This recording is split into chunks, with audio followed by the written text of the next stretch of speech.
enemy compound. Deploy Heart. An Inquisitor of the Inquisition, a Master of the Knights of the Inquisition, their second in command, Satali's eldest cousin, can use Nosferatu Blade to drain life from attacking. From attacking? I get what they mean. Cast Ice Storm to deal damage in the area, along with being able to provide permanent buffs to human units. Purifier Duant model by Ordinator. Deploy Wayne, extremely powerful melee warrior and Grandmaster of the Knights of the Inquisition, has. Do you have the crossbowman ready? Incoming transmission. Of course I do, Newt. I ain't sure this is the best time to be experimenting. It's not experimentation. It's reactivation of production. Seriously, the crossbowmen will be excellent against things like stalkers. This is cute. Fuck. Excellent, you say.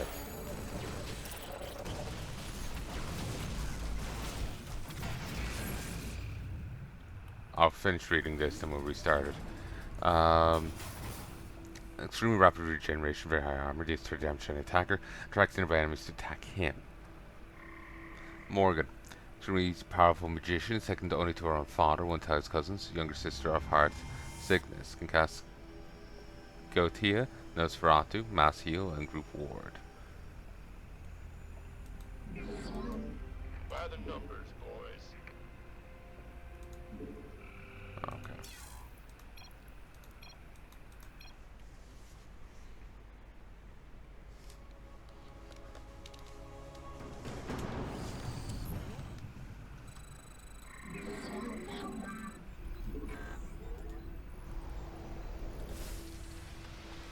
From the shadows I come.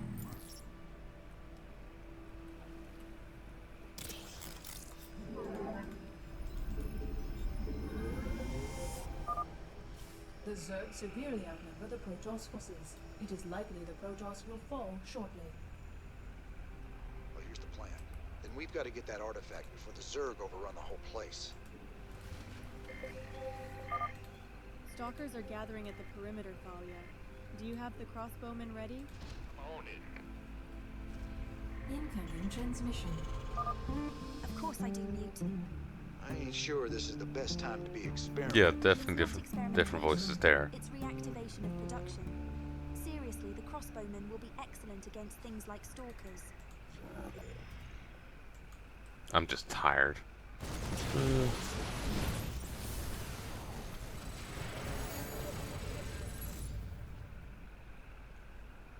High explosive armor piercing incendiary ammunition.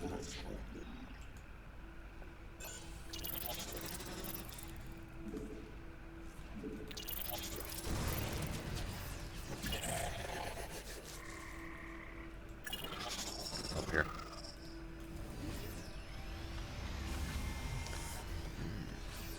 Expensive. Actually, same price as these guys. 5 seconds less of a charge cooldown though. We need more of that vest.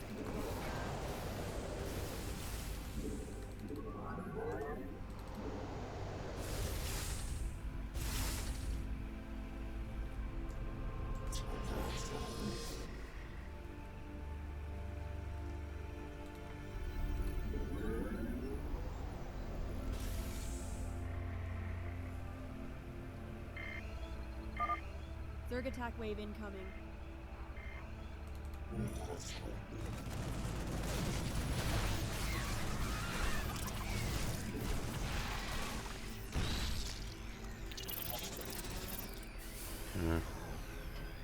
Got the immortal icon down there.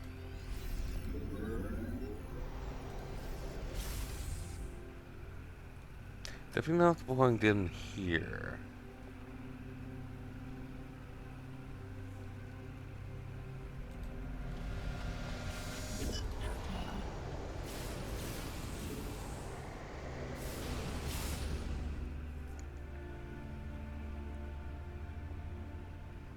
I guess anywhere where there's a power grid they can just deploy, drop down to. So it pays to have one of these knights which you throw down a quick building, and then you can just resupply in the field. I'm thinking. There's something about teleporting, so maybe that's what it's meant to be depicting, with the drop pod just being, you know, holdover graphic or a substitute kind of thing.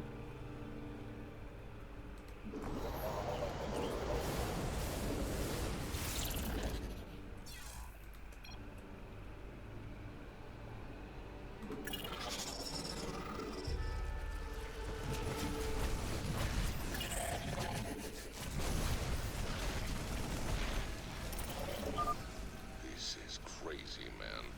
We can't take the Zerg and I stand up fight and you know it. Leave the tactics to me, Takis.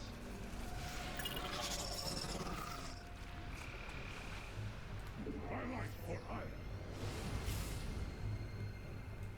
Justice be done. Okay. Move up.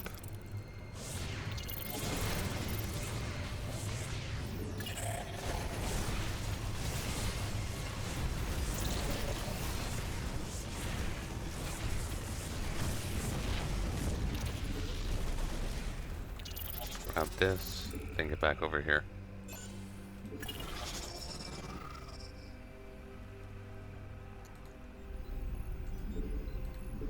Armed and ready. I'm enjoying that these don't cost supply.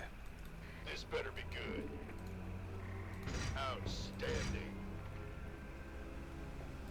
Been waiting on you. Yes, sir.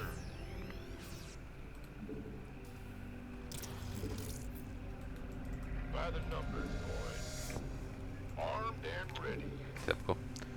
10-4. Sure thing.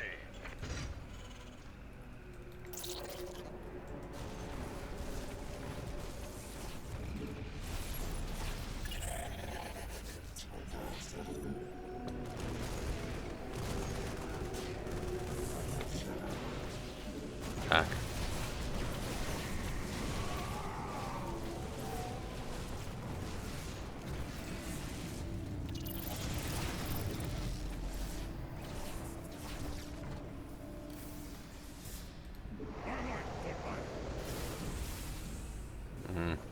There'll be barely enough gas to summon in one of them on this mission. I imagine I'll get to summon them in eventually, like throughout the campaign, but I don't see it happening too often. From the shadows. Insufficient minerals for production.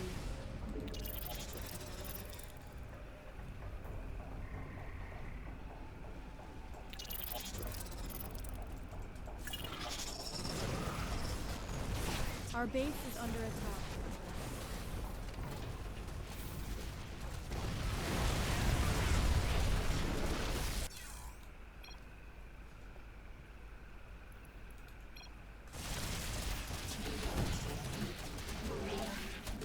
Attack.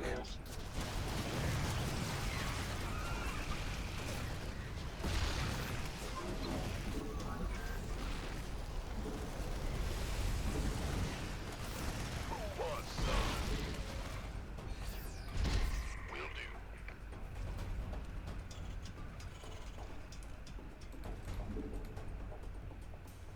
Can't wait.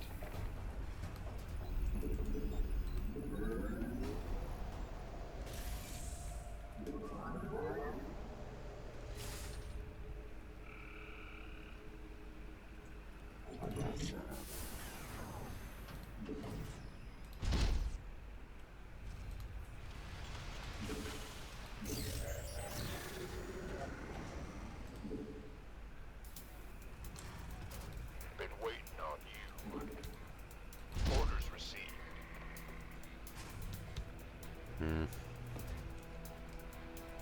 Zerg are getting a bit far ahead of me.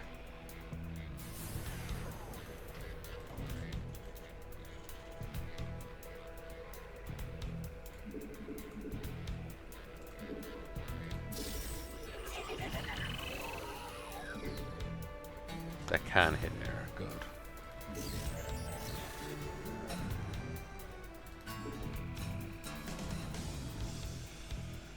25, 5.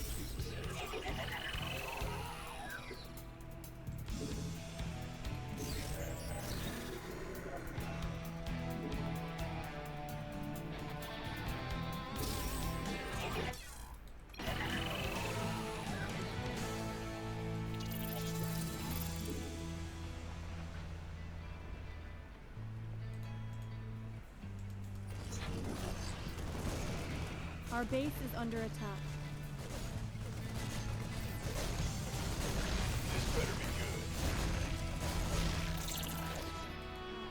Armed and ready.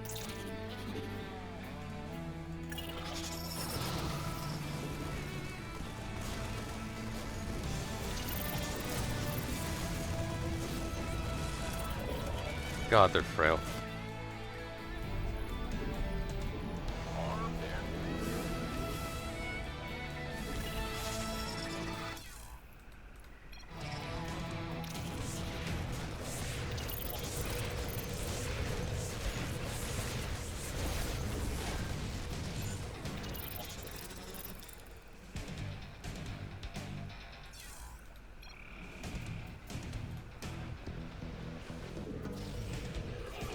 Insufficient minerals for production.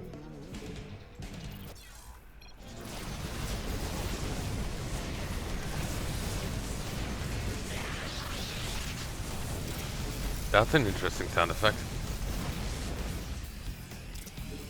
The hell?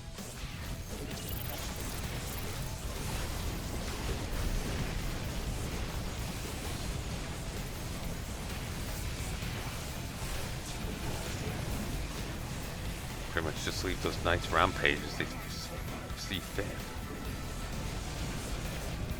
Except this Angel of Death. He's almost dead.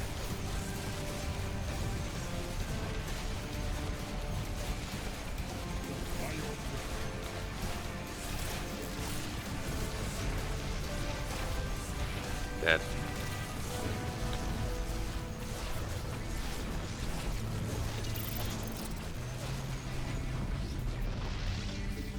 Insufficient minerals for production. Our base is under attack.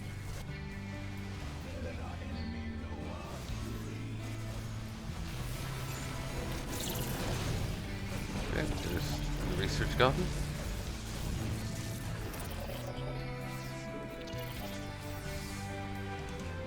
Insufficient.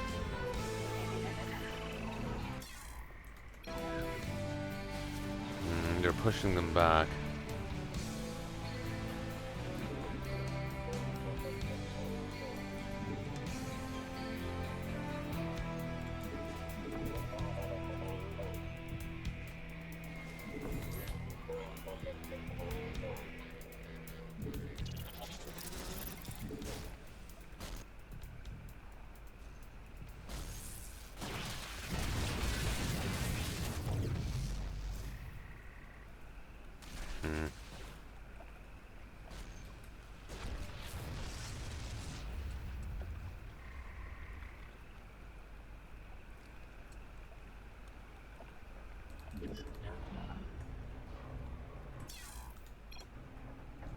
Okay, let's just get started. Did that statue just start moving and shooting I-beams? No, I am not jealous. Not sure if she wants to be able to shoot I-beams or if she wants a statue that can. Yeah, seriously, these dudes are like impenetrable walls. They are. I don't think they're really competitively priced. The Blood Knights, or whatever they're called, the Blood Knights are so much more frail than them, but cost them barely anything less than. The only benefit is that jetpack. And I'm not really sure how good that jetpack is, you know, to justify the price, given how much more frail the unit is. It is a useful ability, I'm just not sure if it's, you know, worth the price.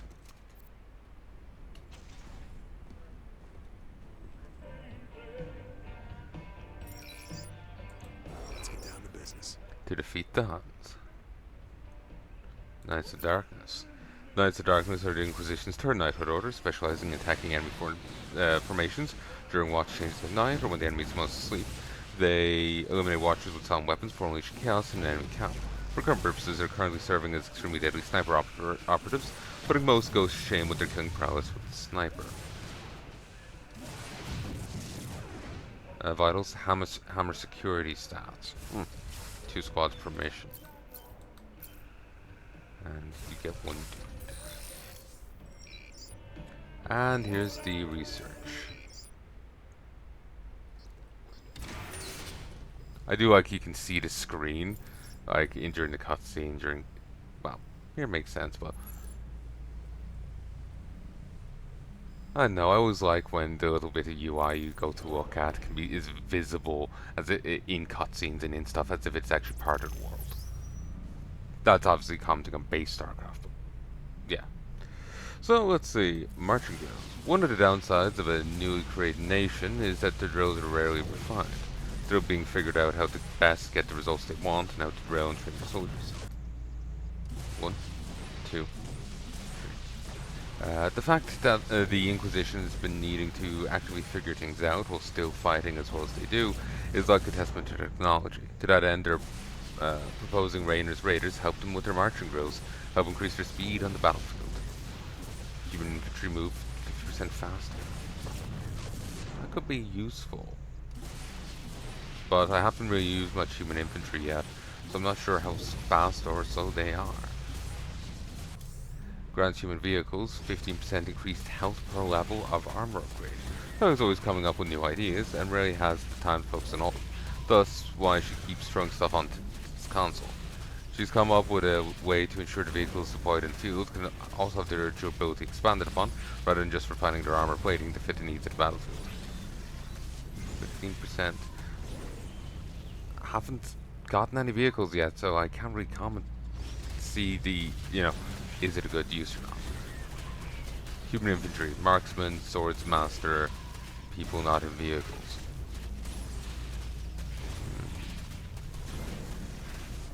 Reconstruction. Human units regenerate 100% faster and an additional 100% faster when standing still. Only regenerates when not under attack. Technology that goes into the Inquisition and other non-corporeal humans' armor and regenerative tech is quite impressive. What's room for improvement seems, while still can't fully heal truly fatal wounds, the armor can repair itself from utterly trashed.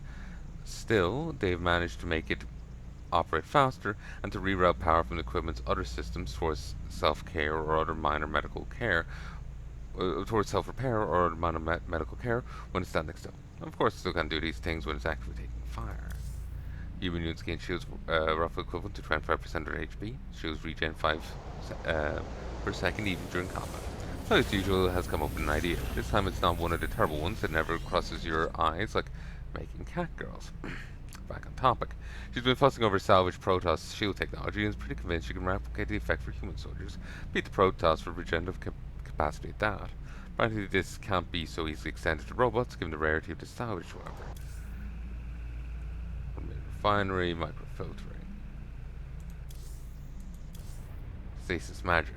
Maguses cast stasis prison to stun a single target. Sorcerers can cast bend gravity to mobilize, or cast stasis prison. Heart can cast gravity bind.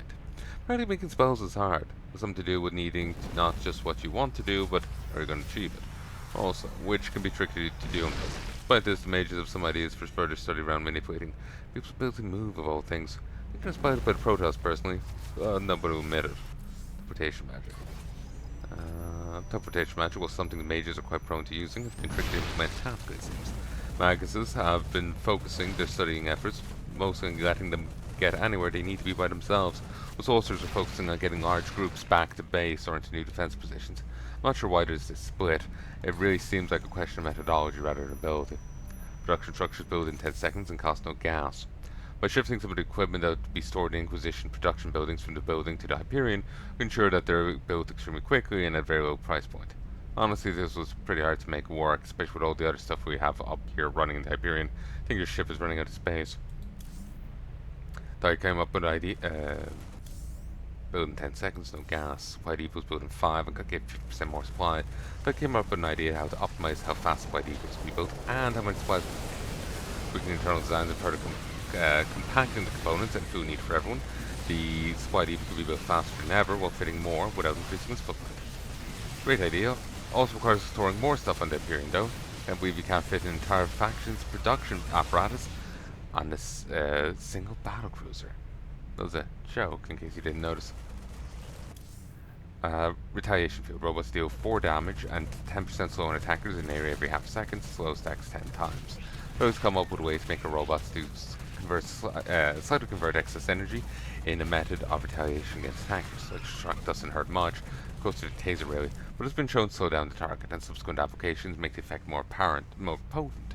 Although strain the reactors slightly with each use, Tyler's confident with packed field operations. Final discharge. Robots stun nearby enemies for 2 seconds and deal 40 crossbowmen and shield bearers damage and death. The reactor of Talia's robotic soldiers frequently tend to have power left over when they expire, but the damage to the chassis is usually too great to make the reactor easily salvageable. This has given Talia an idea, namely, why not have the reactor blow up? Forced explosion seems to scale with the size of the robot, with shield bearers and crossbowmen having bigger explosions than footmen and archers, but the stunning potential seems the same regardless. I was convinced that her forces are protected enough to not be impacted by the explosion. She won't say how. Modular components. Robotic units cost between 25 and 50% less. So I studied Zerg biology and how they reuse a lot of the same basic designs, so giving her an idea apparently. This idea is evidently cut down on the number of unique components each robot uses, leading significantly cheaper costs as most of robotics use components that can be mixed and matched between them or other equipment. Trust me, this will significantly reduce deploy cost, Rainer. Just let me do it, or let me do the other idea, that works too. Plus 1 number of robots deployed per drop-off. Letting Zerg and their tiny eggs has apparently inspired Talia to more tightly pack her robots together by making their joints more malleable, or something like that. It's been a bit iffy on the details as to how. This will allow us to deploy an extra robot with every drop pod, effectively doubling the number of robots we can deploy in a given time. If that stacks with the footman, that means you get 3 for 60. Which is ridiculous. Redesigns can't be fit together, Rainer. Pick one. Either the components will be cheaper, or it can make the robots able to squish together better. Harvesting drones in Night to Die deploy the rally point with no visual requirement. Honestly, this one doesn't relate to Zerg at all, but we have nowhere else to put this proposal, so here it is, Rainer. The Inquisition has been experimenting with giving Knights the ability to deploy into the field, even places we can't clearly see, looking to establish a forward base of operations. I'll be sure they don't drop the important Knights into death traps though. They've also decided to give this ability to the harvesting drones. Defensive structures streamlining. Defensive structures, bunkers, missile turrets, and sensor towers built 3 seconds. Missile tower drones built twice as fast. Well, getting defensive structures up fast is always an important mission, especially when we're trying to establish a forward base of operations.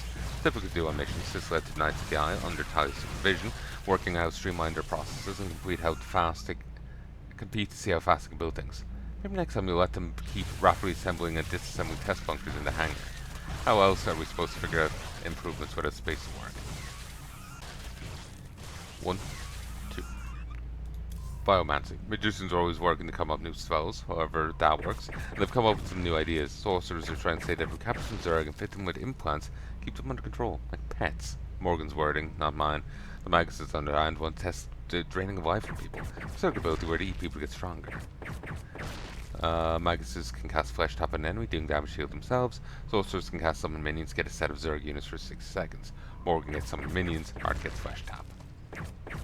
Electro Rage. Maguses can cast Overload to make a target robot invulnerable and increase attack speed by 100%, but they die after a short duration. Sorcerers can cast Short Circuit, increasing damage of robots in the area by 50%, making them take 50% more damage. Morgan gets Overload, Heart gets Short Circuit. And the Magicians of the Inquisition have been examining how to possibly make their magic impact technology. While hardly a perfect method, it is showing promise, requires some tweaking to the robotics to make them compatible to spells they want to cast. Drone control. Robots in range of the scanner tower get 15% movement and attack speed.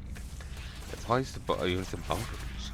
So I came up with an idea that this sensor tower can fit a smaller variant of a central command unit's control module. So sensor tower to augment and improve some of the systems of all robotic units in range, including those in Inquisition bunkers. While the sensor tower lacks the AI of the CCU, it's still got plenty of processing capacity due to its nature of its scanner, capable of filtering out non-hostile creatures, allowing it to use excess processing capacity to help robots in its area. Salvage drones. Destroyed mechanical units provide 10 minerals at 5 gas per supply cost, so it's not need to be destroyed by the player. Inquisition resource gathering has always been slower than their own harvesting methods, especially when it comes to minerals. It should be no surprise that they've been considering methods of salvaging enemy machinery for resources. To achieve this, they've created fleets of tiny salvaging drones meant to scour the battlefield for any destroyed machines, bring them back home for conversion to usable material. It does not seem to care who destroys the machine, just the fact that it is destroyed. That it is in fact destroyed. Put a comma here. So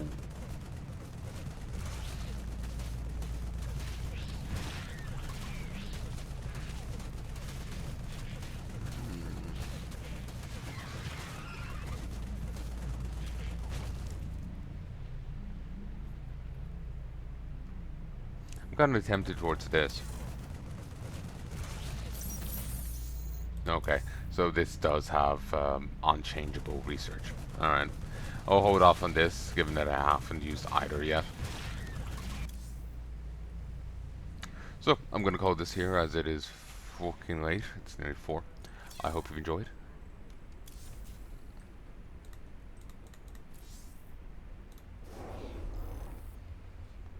Crossbowmen. Termite powder. They do plus 10 damage and an additional 15 versus armored. For some reason, Cook can tell his head that since a lot of our enemies now aren't human, so we continue limiting the incendiary powder we use for our high explosive incendiary armor-piercing ammunition. She then said that even if we use it on humans, most of them have no legalities against murdering their own civilians, thus it is totally legal. Well, investing in new incendiary powder of more destructive capacities let her Heya shells do significantly more damage against fleshy targets, providing an all-round boost. Sadly got cut off. The crossbowman is an odd thing. Its frame makes it much bulkier than the arch, while similarly it's using a weapon that carries more firepower and accordingly more range. While reducing its range will significantly impact its combat effectiveness in a bunkered role, we've come up with the idea of locking down the crossbowman when it's not moving, allowing them to redirect the power towards offensive systems and self-repair, though they can repair while taking fire. Their weapon will remain operational, allowing them to fire back at enemies while taking less damage.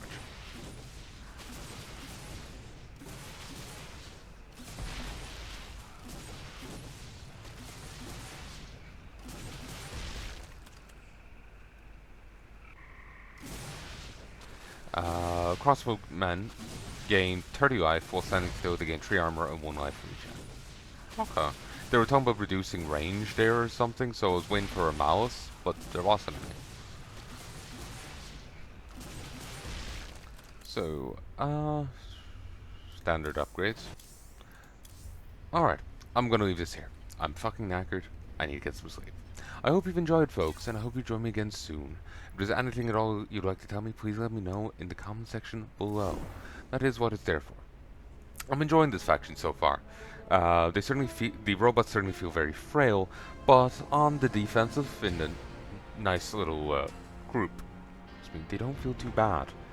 They're just not good at punching into fortified positions. You really do need the humans for that. You do need the knights. I am curious in trying out the champions.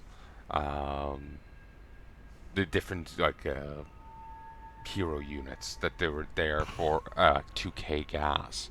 I'm really looking forward to trying them out because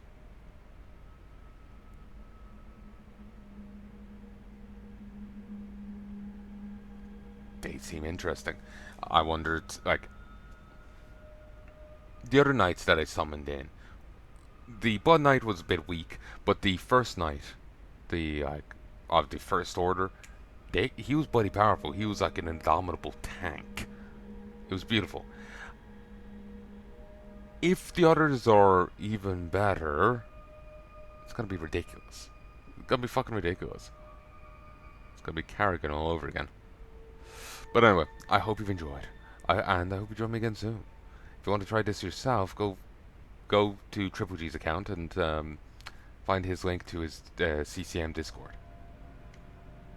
probably should be posting the link to the Discord here in my own videos, but it feels wrong of me since it's his Discord and you know all that. You know, it just I chafe about it. It's probably just me being pointlessly awkward, but it's all I have. So you know, cut me some slack. Being pointlessly awkward is all I have. But anyway, I do hope you enjoyed. If there's anything you want to say, let me know in the comment section below, but do keep in mind the delay between recording, editing, and uploading, and its inevitable release. It is currently 1 minute past 4 on the 7th of the 4th, 2025. It will likely still be 2025 when this comes out, but it's certainly not going to be anytime soon. 7th day of the 4th month of 2025. I know the Americans put it month, day, so year. While in Europe it's day, month, year. Not sure on why the difference, but it always throws me because when it's when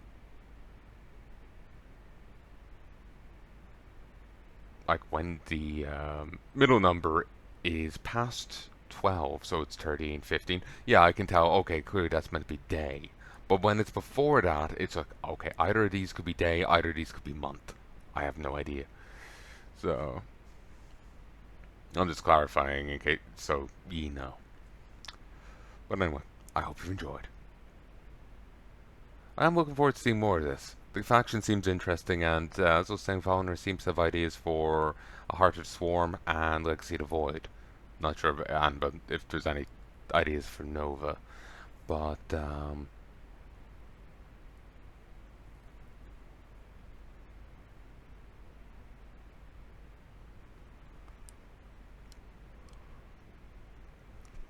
looking forward to seeing where it goes. But until then,